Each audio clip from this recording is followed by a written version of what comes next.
Technical difficulties aside, this is Wassup Flobo, episode number 81. This is the show where we sit there, we talk, we rap, we just hang out and chill out and have a great time. Just want to say this episode of Wassup Flobo and all the other episodes, right? They're available right here on this channel, and they're powered by Fiverr.com. Fiverr.com is the site I use to get creative projects done, like my song, Alone in the Club. Available now on Spotify, on Tidal, on Apple Music. I got the beat from a producer on Fiverr. So click the link below in the description. Please support the show as I sit here on a Monday, a Wednesday, a Friday, fighting technical difficulties and all that jazz. Talking to you on Wassup Flobo, the show. This is really big. So big I got the good microphone out. This is actually my mic case here. I was trying to really like to cover it, but I just figured I'd just call it out so you know if you see it there. I'm just being honest with you. I usually get it out the way, but okay. About 24 hours ago, I got the call to help out Maria Menounos. For those who don't know, she co-owns AfterBuzz TV, which is a network that I'm on. I do the Monday Night Raw after shows, NXT after shows, and Maria's kind of like, she's godly. She kind of comes and goes. You don't really see a lot of Maria. You don't really hang out. We don't like high five and play tiddlywinks.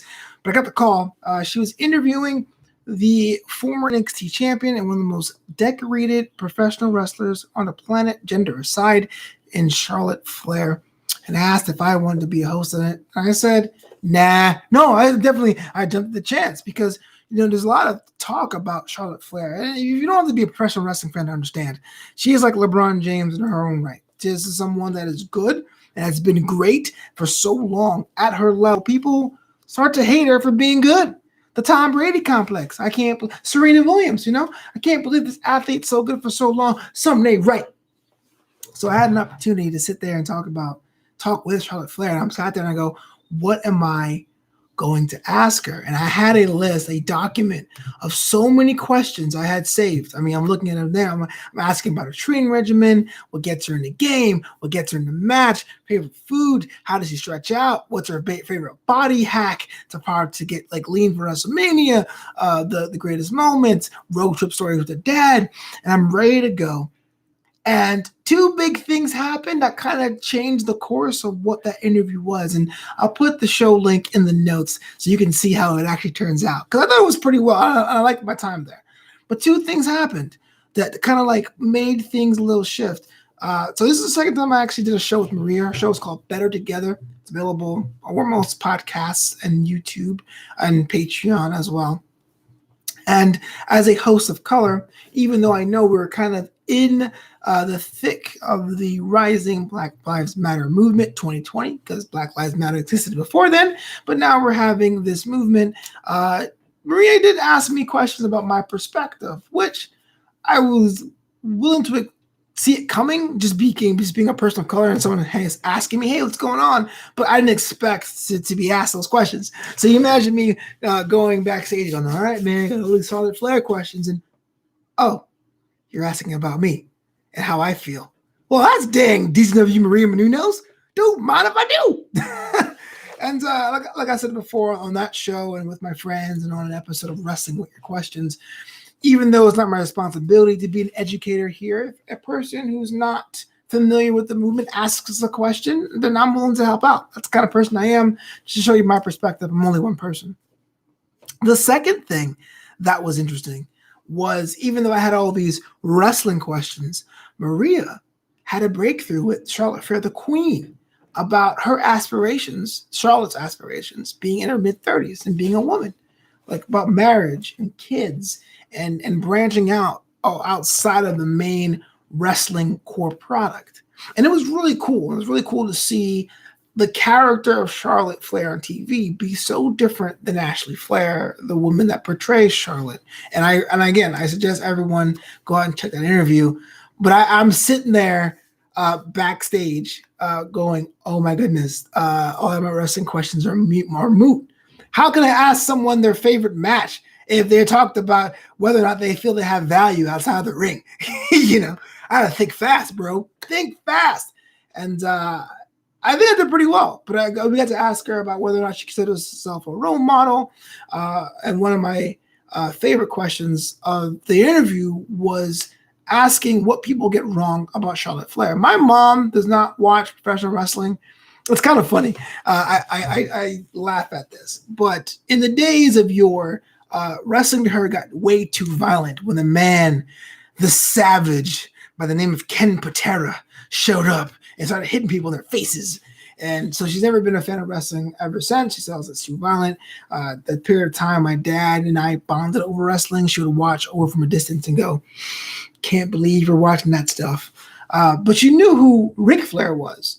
And so I thought it was pretty interesting that, like, even though, as far as I'm concerned, as a wrestling fan of the past 30 years, Charlotte Flair is her own woman, her own athlete, her own entity and brand. For a lot of people, she is just written off as Ric Flair's daughter. Like, I knew that, but I never thought of the just Ric Flair's daughter thing.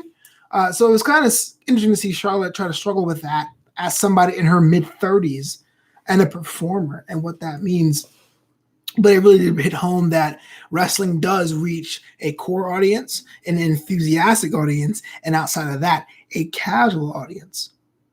But what I learned most from that interview was that, look, we don't really have it all figured out. I tell my people all the time, when my parents were my age, they had a house, they had a kid on the second kid on the way. This guy, I mean, they had dreams and aspirations. I'm sitting here literally vlogging from my bedroom in 2020. The whole world's different. And from the outside, it may look like I don't know what I'm doing. Or even on the inside, I may feel I may not know what I'm doing. But it's a path. And it's not really a direct path. It can have zigs and zags all you want. Charlotte Flair headlined WrestleMania. Plural. Charlotte Flair is an inspiration to millions of women and people and guys too. I'm not saying just women. But she is. When you say her name, she's found the time to work and back up the claim that she is a good wrestler. Because the thing about professional wrestling, people don't realize there's a lot of second and third generation talent, but not a lot of them really reach the top. And I don't mean to drop names here because wrestlers who tried and don't make it are way farther than I am. But for every Charlotte Flair, there's a Sim Snuka. Or, for every Randy Orton, there's a Lacey Von Erich, someone that does work, that gets on that stage, but it's really forgotten about until I bring them up. And I'm sure you now are Googling, where is Sim Snuka now? Just for an example. I'm not trying to disparage the guy, because frankly, he probably put me in a headlock and choked me out. But I thought it was interesting that even though she put in the work, that does eat at her on some level, that she may not be on a path that is unique to her, even though she shares the name of someone way more famous. And I was like, man, the queen is just like us. It's just like us. We get our names from our parents. And sometimes they'll say, well, my dad did this. My dad can afford that. My mom has accomplished this at my age. And what do I want? What does Flobito want? I don't know. And so it's kind of refreshing to see that we're all trying to figure it out. And there is no one right answer, but no one does. We're on this giant spinning plate. And I mean that figuratively. I'm not saying the earth is flat, but I mean we're on this giant spinning plate trying to figure out what's best for us as humans, what's best for us in our communities, and what's best for us as citizens of the planet Earth, Cool thing to think about. Maybe you could apply it to what's going on in 2020. I don't know. I'm just one guy with a bunch of opinions. But the show was called Better Together, the June 9th edition, 2020. Go back on YouTube or Spotify to check it out. But that does it for me on this edition of Wassup Flobo. You can follow me at Twitter at FloboBoys, on Instagram at Flobito, and of course, Flobito.com. Two big ways to support the show. You can buy a t-shirt or a hoodie or a mug at Flobito.threadless.com. And I got some news there. I'm actually working out on an anniversary, a birthday design. So it's going to come out soon in the month of June to celebrate this guy's birthday. So check it out, Flobito.threadless.com. The new design is coming soon, as early as this week, possibly next, at Flobito.threadless.com. And if you're like me, also support the show, patreon.com/FloboBoys. We have some cool interviews going on there too, and some exclusive videos. Today, I just released the time I interviewed famed comedian Russell Peters exclusively on Patreon.